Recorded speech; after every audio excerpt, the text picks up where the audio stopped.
జై శ్రీరామ్. ఇవాల్టి ఆధ్యాత్మిక కార్యక్రమంలో పిల్లలకి, యువకులకి అందరికి కూడా ఉపయోగపడే పాయింట్స్ మనం చెప్పుకుంటున్నాం. అందులో ఇప్పుడు ఒక విషయం మనం తెలుసుకుందాం. ఒక పూర్వకాలంలో ఒక మహారాజు గారు, మహామంత్రి గారు కలిసి ఎక్కడికి వెళ్తున్నా కూడా రాజు, మంత్రి తిరుగుతూ ఉండేవారు. అయితే మంత్రికి ఒక అలవాటు ఉండేదన్నమాట. ఏదన్నా కూడా అంతా మన మంచికే అనే వాక్యం అంటూ ఉండేవాడనమాట. అయితే ఇది మంత్రికి అలవాటు అనుకున్నాడు రాజు. కొంతకాలం పోయిన తర్వాత ఎక్కడికో ఒక అడవిలో వేటకో ఎక్కడికో వెళ్ళి ఇద్దరు కలిసి వెళ్ళారు. వెళ్ళినప్పుడు అక్కడ ఈ చెట్లు అవి అడ్డుంటే ఆ చెట్లు అవి తీసి ముందుకు వెళ్ళాలనే ఉద్దేశంతో తీస్తున్నప్పుడు ఒక ముళ్ళకి తగిలే వేలుడి కట్ అయిపోయింది అతనికి.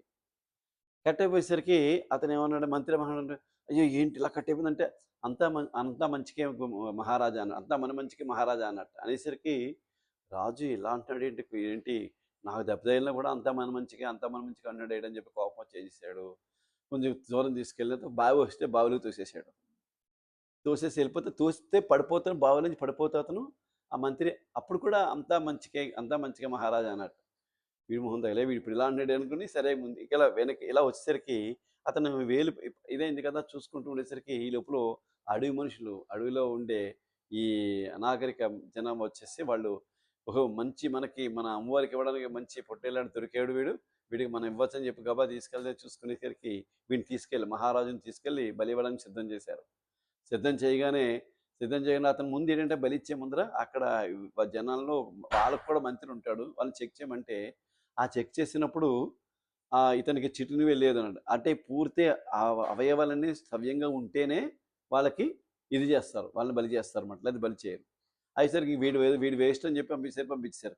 అప్పుడు అనుకున్నాను అనమాట, ఇంటికి వచ్చిన తర్వాత వచ్చేసి ఎలాగైతే మంత్రి దగ్గర వచ్చాడు, ఓహో అప్పుడు మంత్రి అంతా మంచిగా అన్నాడు కదా, కారణం ఇదా అనుకుని ఇదయ్యాడు అని సంతోషపడి మన ఇక్కడ వచ్చిన తర్వాత సరే ఇక్కడ వచ్చేసరికి నూతులు అయ్యో నేను పొరపాటున అతన్ని పంపించేసాను, అతని వల్లనే బతికాను, అంతా మంచిగా అంటే ఇలా చేయడం వల్ల అంతా మన మంచిదని నేను అతని ఉద్దేశంతో అన్నాడు, అనుకోకుండా చేసి చెప్పి నువ్వు తిరిగి వచ్చాడు. ఈ నువ్వు తిరిగి ఇక్కడ బూదిరిగి వచ్చి వేలాడుతున్నాడు అతను. వేలాడుతుంటే గబా తీసి పైకి తీసుకొచ్చి చేతులు పట్టి పైకి నుంచి పెట్టాడు రాజు. సరే అవును నాకు అర్థం కాదు, నన్ను అంతా మన మంచిగా అంటే అర్థం ఉంది, పని ఏదో వేలు కట్టయిపోయి నన్ను వేలు కట్టయిపోవడం వల్ల వాళ్ళు నన్ను బయలువలేదు కనుకోవచ్చు, కానీ నిన్ను నూతులో పడేస్తుంటే నువ్వంతా మంచిగానే ఎందుకు అన్నావు అంటే, గురువుగారు నేను అంతా మంచిగా నేను పొరపాటున మీతో వచ్చుంటే నేను అన్ని బాగానే నాకు ఏం కట్టవలేదు, నేను బాగానే ఉన్నాయి కదా, నన్ను బలి చేసేవారు కదా, నా పని అయిపోయేది కదా అన్నట్టు. అంటే ఏంటి, అంతా మన మంచికే అనుకుంటే ఎప్పుడు కూడా మనకి ఇప్పుడు ఏదైనా చాలా మందికి ఏ అలవాటు ఉంటుందంటే జరుగుతుందా, అయ్య బాబోయ్ ప్రమాదం, అయ్య బాబోయ్ ఈ ఆలోచనతో ఏమవుతుందంటే జరిగే మంచి కూడా జరగదు, ఇంకా దాని దగ్గర చెడు జరగబోయినా కూడా ఆ భావన మనకి ఎక్కువైపోతుంది. కాబట్టి ఎప్పుడైతే అంతా మంచి కనుక్కున్నామో అదే మంచిగా జరగవచ్చు. అలా ఉదాహరణగా చెప్పుకోవడం ఇలాంటి ఒక కథ చెప్పుకోవచ్చు మనం. జై శ్రీరామ్.